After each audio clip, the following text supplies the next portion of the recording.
Hi friends, welcome to Kannada tech. ನಾನು ಮಂಜುನಾಥ್. ಇವತ್ತಿನ ವಿಡಿಯೋದಲ್ಲಿ ಏನು ನೋಡ್ತೀವಿ ಅಂದರೆ ಮಲೇಷಿಯಾದಲ್ಲಿ ರೆಡ್ಮಿ 10 ಸ್ಮಾರ್ಟ್ಫೋನನ್ನು ಲಾಂಚ್ ಮಾಡಿದ್ದಾರೆ. ಸೊ ಹಾಗಾದರೆ ಈ ಒಂದು ಸ್ಮಾರ್ಟ್ಫೋನ್ನ ಸ್ಪೆಸಿಫಿಕೇಶನ್ಸ್ ಏನು, ಪ್ರೈಸ್ ಏನು ಅಂತೆಲ್ಲ ತಿಳಿಸ್ಕೊಡ್ತೀನಿ. ಓಕೆ, ಸೊ ಇದರಲ್ಲಿ ನೋಡೋದಾದ್ರೆ 6.5 ಇಂಚಿನ ಒಂದು ಫುಲ್ HD+ ಡಿಸ್ಪ್ಲೇನ ಕೊಟ್ಟಿದ್ದಾರೆ. ಇದೊಂದು LCD ಡಿಸ್ಪ್ಲೇ ಆಗಿದ್ದು ಇದರಲ್ಲಿ ನಮಗೆ 90 ಹರ್ಟ್ಸ್ನ ಒಂದು ರಿಫ್ರೆಶ್ ರೇಟನ್ನು ನಾವು ನೋಡ್ಕೊಬಹುದು.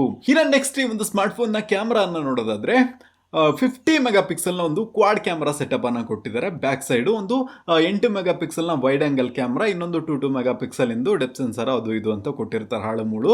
ಸೊ ಅದೆಲ್ಲ ನಮಗೆ ಕೆಲಸಕ್ಕೆ ಬರಲ್ಲ. So main sensor 50 mega pixel ಅಂತ ಹೇಳಬಹುದು. ಇನ್ನು ನೆಕ್ಸ್ಟ್ ಫ್ರಂಟ್ ಕ್ಯಾಮ್ರಾ ನೋಡೋದಾದ್ರೆ ನಮಗೆ 8 ಮೆಗಾ ಪಿಕ್ಸೆಲ್ ಒಂದು ಫ್ರಂಟ್ ಕ್ಯಾಮ್ರಾನ ಕೊಟ್ಟಿದ್ದಾರೆ. ಸೊ ತುಂಬಾನೇ ವರ್ಸ್ಟ್ ಕ್ಯಾಮ್ರಾ ಆಗಿರುತ್ತೆ ಅಂತ ನಾನು ಎಕ್ಸ್ಪೆಕ್ಟ್ ಮಾಡ್ತೀನಿ. ಸೊ ಇದೇನಾದರೂ ಭಾರತದಲ್ಲಿ ಲಾಂಚ್ ಆದರೆ ಯಾವಾಗ ಲಾಂಚ್ ಆಗುತ್ತೆ ಅಂತ ನಮಗೆ ಗೊತ್ತಿಲ್ಲ. ಅದ್ರ ಬಗ್ಗೆನೂ ಯಾವುದೇ ಥರದ ಅಪ್ಡೇಟ್ ಕೂಡ ಇಲ್ಲ. 8 ಮೆಗಾ ಪಿಕ್ಸೆಲ್ನೊಂದಿಗೆ ನಿಜವಾಗ್ಲೂ ಭಾರತದಲ್ಲಿ ಲಾಂಚ್ ಆದರೆ ಈ ಒಂದು ಸ್ಮಾರ್ಟ್ಫೋನನ್ನು ನಾನಂತೂ ಯಾರಿಗೂ ತಗೊಳ್ಳೋಕ್ಕೆ ರೆಕಮೆಂಡ್ ಮಾಡೋದಿಲ್ಲ. ಓಕೆ, ಇನ್ನು ನೆಕ್ಸ್ಟ್ ಈ ಒಂದು ಸ್ಮಾರ್ಟ್ಫೋನಲ್ಲಿ ನೋಡೋದಾದರೆ ಮೀಡಿಯಾಟೆಕ್ನ ಹೀಲಿಯೋ G88 ಅನ್ನೋ ಒಂದು ಹೊಸ ಪ್ರೊಸೆಸರ್ ಅಥವಾ ಸ್ವಲ್ಪ ಕಡಿಮೆ ಇದಿರುವ ಪ್ರೊಸೆಸರ್ ಅಂತಲೇ ಹೇಳ್ಬೋದು. ಸೊ ಈ ಥರ ಒಂದು ಪ್ರೊಸೆಸರಲ್ಲಿ ಲಾಂಚ್ ಮಾಡಿದ್ದಾರೆ. ಸೊ ಇದೊಂದು ಒಳ್ಳೆ ಪ್ರೊಸೆಸರೇ, ಆದರೂ ಕೂಡ ಪ್ರೈಸ್ ಹೇಳ್ತೀನಿ, ಆಮೇಲೆ ಇದು ತಗೊಬಾರ್ದು ಅಂತ ನೀವೇ ಡಿಸೈಡ್ ಮಾಡ್ತೀರಾ. ಓಕೆ, ಇನ್ನು ನೆಕ್ಸ್ಟ್ ಇದರಲ್ಲಿ 5000 mAh ಒಂದು ಬ್ಯಾಟ್ರಿ ಕೊಟ್ಟಿದ್ದಾರೆ ಮತ್ತೆ 18 ವಾಟ್ಸ್ನ ಒಂದು ಫಾಸ್ಟ್ ಚಾರ್ಜಿಂಗ್ ಸಪೋರ್ಟ್ ಕೂಡ ಇದೆ.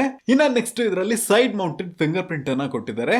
ಸೊ ಅದೆಲ್ಲ ಓಕೆ, ಸ್ವಲ್ಪ ಪ್ರೊಸೆಸರ್ ಕಡಿಮೆ ಆಯಿತು, ಫ್ರಂಟ್ ಕ್ಯಾಮ್ರಾದಲ್ಲಿ ಇನ್ನೂ ತುಂಬ ಕಡಿಮೆ ಆಯಿತು ಅಂತ ನಾನು ಹೇಳ್ತೀನಿ. ಇನ್ನು ನೆಕ್ಸ್ಟು ಅಲ್ಲಿ ಮಲೇಷಿಯಾದಲ್ಲಿ ಇದರ ಒಂದು 20 ಆಗಸ್ಟಿಂದ ಸೇಲ್ ಎಲ್ಲ ಸ್ಟಾರ್ಟ್ ಆಗುತ್ತೆ. ಪ್ರೈಸ್ ಏನು ಅಂತ ನೋಡೋದಾದ್ರೆ 4GB 64GB ವೇರಿಯಂಟ್ ಇಂದು ಲೀಕ್ಸ್ನ ಪ್ರಕಾರ 11,500 ಹಿಡಿದು 13,500 ಇರುತ್ತೆ. ಓಕೆ, ಸೊ ನನ್ನ ಪ್ರಕಾರ ಈ ಒಂದು ಸ್ಮಾರ್ಟ್ಫೋನಿಗೆ ನಮ್ಮ ಇಂಡಿಯಾದಲ್ಲಿ ಒಂದು 10,000 ರೂಪಾಯಿ ಒಳಗಡೆ ಲಾಂಚ್ ಮಾಡಿದ್ರೆ ಬೆಸ್ಟ್ ಅಂತ ನಾನು ಅನ್ಕೊಂಡಿದ್ದೀನಿ ಈ ವೇರಿಯಂಟಿಗೆ. ಓಕೆ, ಇನ್ನು next 6GB RAM 128GB variant 14,500 ಹಿಡಿದು 16,500 ಮಾರಾಟ ಮಾಡ್ತಿದ್ದಾರೆ. ಸೊ ನನಗಂತೂ ಈ ಒಂದು ಸ್ಪೆಸಿಫಿಕೇಶನ್ಸ್ ಫೋನ್ ಅಷ್ಟೇನು ಇಷ್ಟ ಆಗಿಲ್ಲ. ಬ್ಯಾಕ್ 50 ಮೆಗಾ ಪಿಕ್ಸೆಲ್ ಅದೊಂದು ಮಾತ್ರ ಇಂಪ್ರೆಸಿವ್ ಆಗಿರೋದು. ಅದನ್ನು ಬಿಟ್ಟರೆ ಈ ಒಂದು ಸ್ಮಾರ್ಟ್ಫೋನಲ್ಲಿ ತುಂಬ ಏನು ಚೆನ್ನಾಗಿಲ್ಲ, ನನಗಂತೂ ತುಂಬಾ ಇಷ್ಟ ಆಗಲಿಲ್ಲ.